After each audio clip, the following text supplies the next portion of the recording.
দেশ বেশি ইমিশন করে, কারা বেশি ক্ষতিগ্রস্ত, কাকে কিভাবে ফান্ড করা লাগবে এবং কাকে।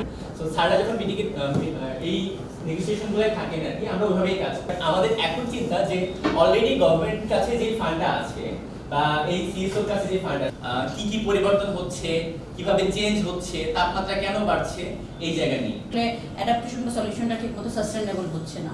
তো এই জন্য আমরা বলছি যে আমরা যেতে হবে, কারণ তারা যেহেতু এখানে অনেক বছর ধরে থাকে, তারা বলতে পারবে যে সলিউশনটা কি হতে পারে, এটা আসলে কাজ করবে কিনা। হচ্ছে যে ওর এটা একটা নেচার, বাট যখন আসলে মানে জলবায়ু পরিবর্তনের, তো আমরা ওই জায়গাতে যখন কেস স্টাডিটা করি তখন আমরা দেখেছি যে অস্বাভাবিকভাবে 2021 সাল থেকে 2050টি স্কুল প্রোগ্রাম করেছি ইয়ারলি ইউনিভার্সিটি। আমাদের কাজ ছিল 6 থেকে ক্লাস 10 পর্যন্ত প্রত্যেকটা ক্লাসে এখানে আমরা দিয়েছিলাম শিশুদের বর্ণগত বিকাশ, আরেকটার নাম দিয়েছিলাম যে পরিবেশগত সমস্যার মধ্যে সমাধান।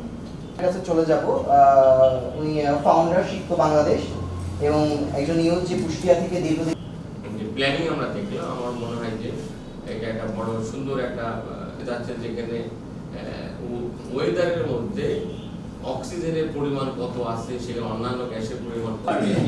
কুষ্টিয়ার এখন যে তাপমাত্রা বা এখন যে পরিবেশ 10 বছর বা 15 বছর মুক্তি পাবে জন্য আমি যেটা বলছি যে আমাদের যে ছোট্ট বাচ্চারা ক্লাস 5 থেকে ক্লাস 10 পর্যন্ত বাচ্চারা, এবং সেখানে যাতে বাচ্চারা বেশি অংশগ্রহণ করে সে ব্যবস্থা ইনশাআল্লাহ আমি যতটুকু পারি করবো। এই সো